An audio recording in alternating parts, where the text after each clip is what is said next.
欢迎收看频道 DH 娱乐新闻，订阅频道，不要错过当天最热门的新闻。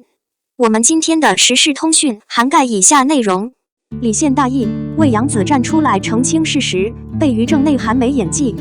你需要做的第一件事就是看看你的前女友，她有点太有钱了，不能成为你生活的一部分。实际情况是，您会发现很多人无法在实际产品上获得划算的交易。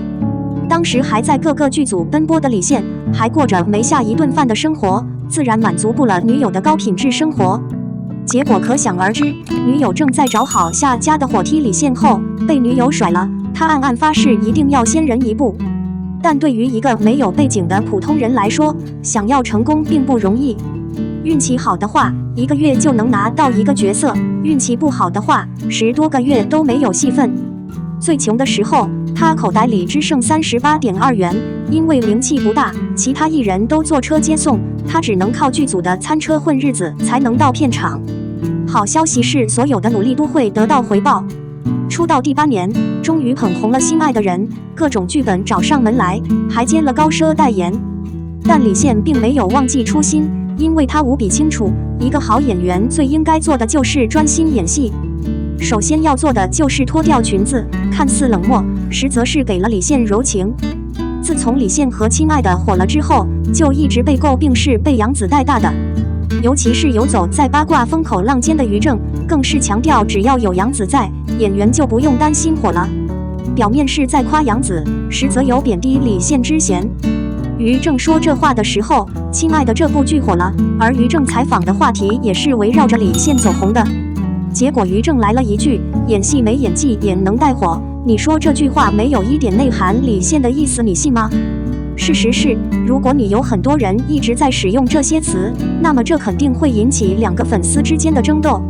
杨紫也意识到了这一点，所以她会刻意和李现保持距离，一脚踹开她的裙子，不是嫌弃，而是看在李现的份上，两人相处的不像情侣，更像是一对兄妹。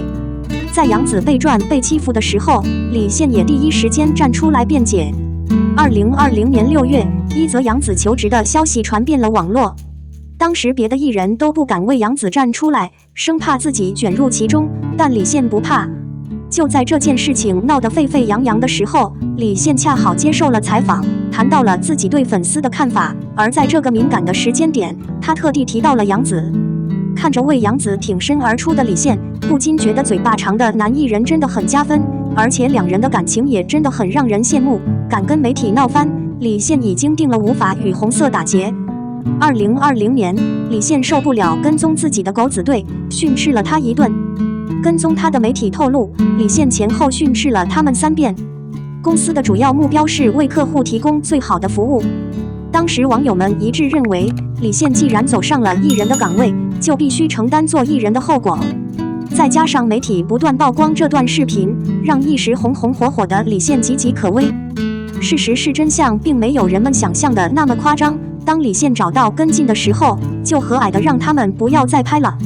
毕竟这是一次私人旅行，太过暴露自己也不是什么好事。那些粉丝也都答应了，但是他们没有食言，还是跟着李现继续拍戏。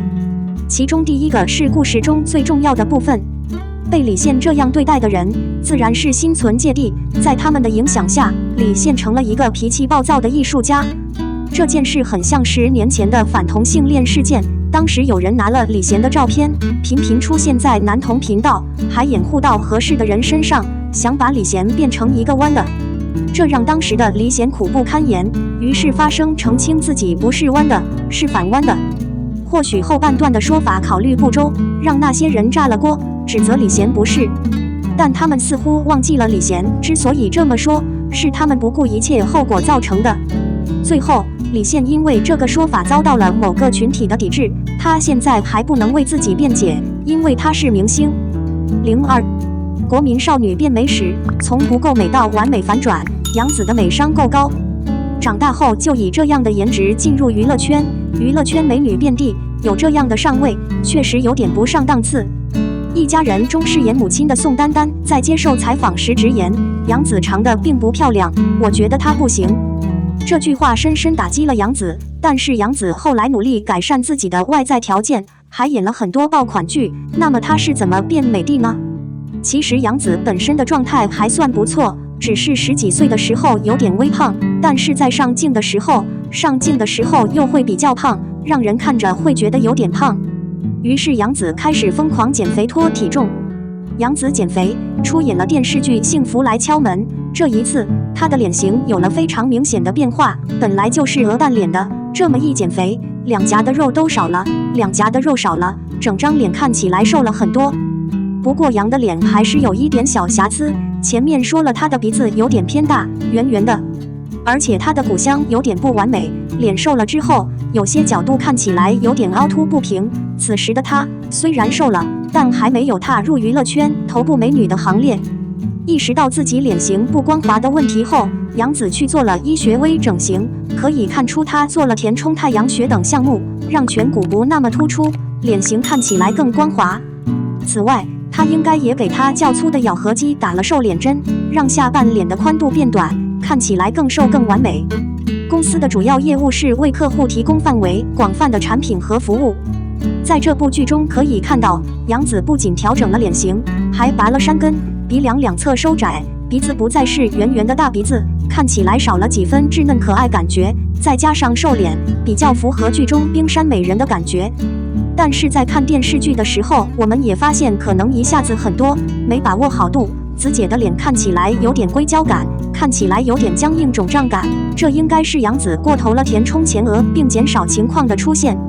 虽然有很多非争议，但杨紫的美人之路还在继续。2019年，在杨紫主演的现代爱情剧《亲爱的，相爱吧》中，脸上的硅胶感已经完全消失，颜值大幅提升。看来杨紫的修为还是不错的，不得不说她的美妆事业还是很高的。而《亲爱的，热爱的》也是一部大热爆款剧，杨紫也再次用精湛的演技折服了我们。在通过减肥和微整形改善脸型后，杨紫也通过穿衣大大提升了气质。刚刚杨紫以童星身份复出演戏的时候，她的打扮就被万人嘲笑。公司圆圆的脸蛋，黄黑的皮肤，总是被众人嘲笑土气不入流。意识到这个问题后，努力的紫姐也开始努力学习着装，以跟上娱乐圈的气质。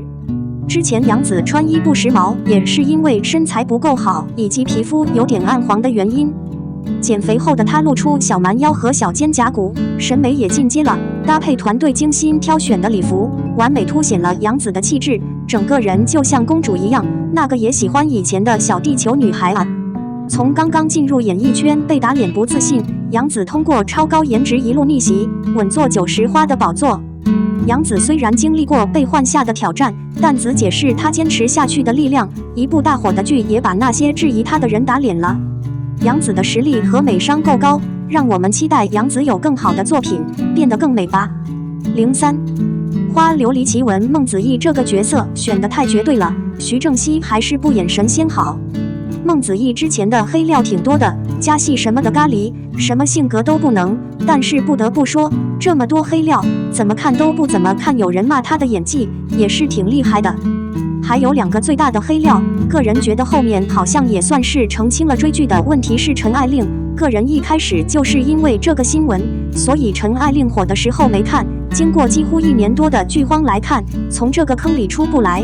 不过说实话，看完之后，孟子义在角色上的表现其实是恰到好处，不抢风头，而且保暖性也各有特色。就是这件事让个人在这个圈子里看到了很多关于演员新闻的感觉，非常好的一部电视剧，就是因为播出前的毫无根据的新闻赶走了很多人。这2年这种事情好像很猖獗，据说这叫防爆，很难理解为什么要恶意破坏国产电视剧的名声来竞争。说回孟子怡，现在再看，孟子怡塑造了很多比较成功的角色，暖暖的、红鱼、穆念慈、雷纯，追过剧的人对她的角色印象非常鲜明。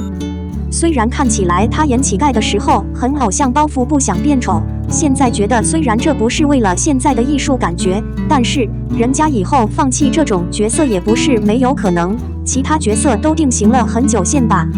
大众对孟子怡的改造大概就是综艺节目《桃花木》，所以她又叫傻美人，是魔王那种，有800颗心眼却没有1颗是实心的。郭麒麟对他的评价大概是孟子义老想着跟人玩心理游戏，觉得他很了不起，但总被人看到。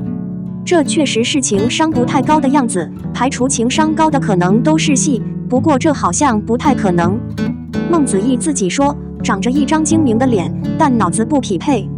而现在，孟子义接手了花琉璃，哇，哪个看过综艺的人都不说了，这简直就是孟子义本人吧？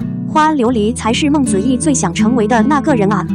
女人有勇有谋，却演的是病美人，不是梦想要的感觉。